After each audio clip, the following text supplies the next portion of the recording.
Hello and welcome to our talk presenting our project, Parallel Radiative Heat Exchange Solver for Analyzing Samples from the OSIRIS-REX space Exploration Mission. I am Cormac McKinstry. I'm here with my partner, Mukund Kashyap. And this is our project for the price summer of HPC. We did this in association with the Maison de la Simulation in France, supervised by Daniel Pinot-Munoz and Moses Shakur. Our project is focused on is based around the NASA OSIRIS-REX space mission. You may have seen this in the news last year when it became the first satellite to land on an asteroid.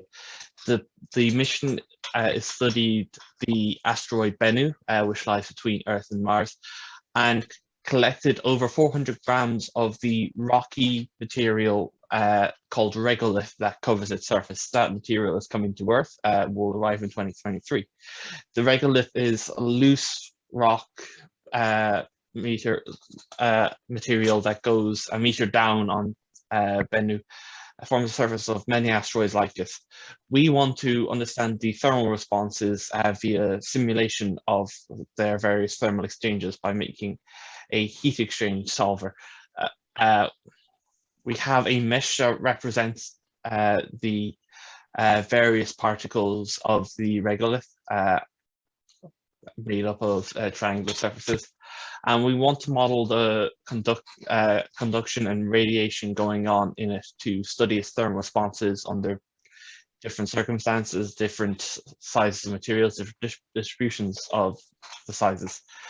This is a project of two halves. My half, which is calculating the view factors that determine how radiation goes past, and then building the element solver, which Mukund did. The view factors were dominating my half of the project. It's a coefficient that determines when surface A emits heat, how much of it ends at surface B. It's calculated by a double area integral that you can see here, which is computationally expensive to do. So it's a problem we want to find efficient answers for.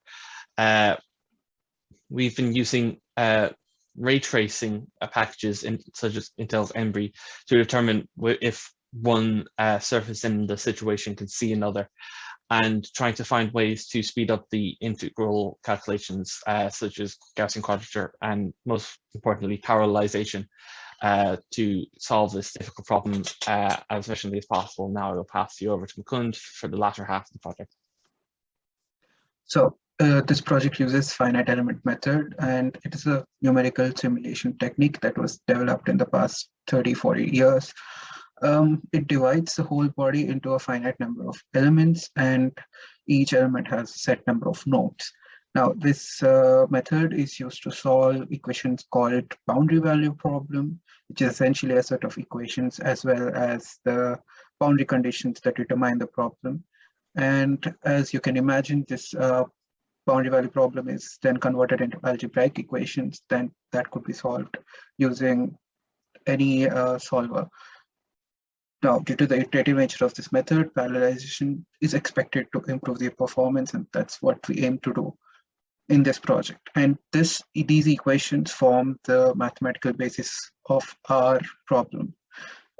It's a combination of heat transfer equation, Fourier's law, and Stefan-Boltzmann law, and the view factors, which were calculated by Cormac, are factored into the problem through Stefan-Boltzmann law, which provides the contributions.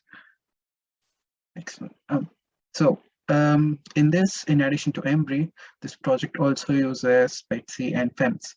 Now, FEMS is a library that was developed by Moses Shakur, our co-mentor, and the whole project uses CMake, which enables us a seamless integration of libraries, as well as offers a great deal of flexibility to develop and include newer libraries. Next one, please. So, PETSC, the so-called Portable Extensible Toolkit for Scientific Computation, forms the backbone of this project. It provides us with additional data structures and libraries that enable parallelization, and it is based on MPI. FEMS by default supports PETSC, and we essentially developed this solver based on the pre-existing libraries and structures provided by FEMS. The outline of this project was to construct the regolith, or to reimagine the regolith as a distribution of spheres, and mesh the structure, which is basically to divide it into a number of elements and number of nodes, and solve the equations at each of the node iteratively in each element over a period of time. Now, this could be divided into a scattered mesh, which enables parallelization and could be worked upon in different processes using MPI or PETSC. And the output is in .video format, which could be visualized using ParaView.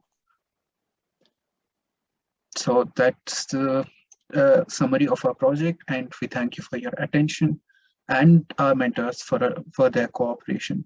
We also thank Praise for this opportunity, and I open the floor for the questions.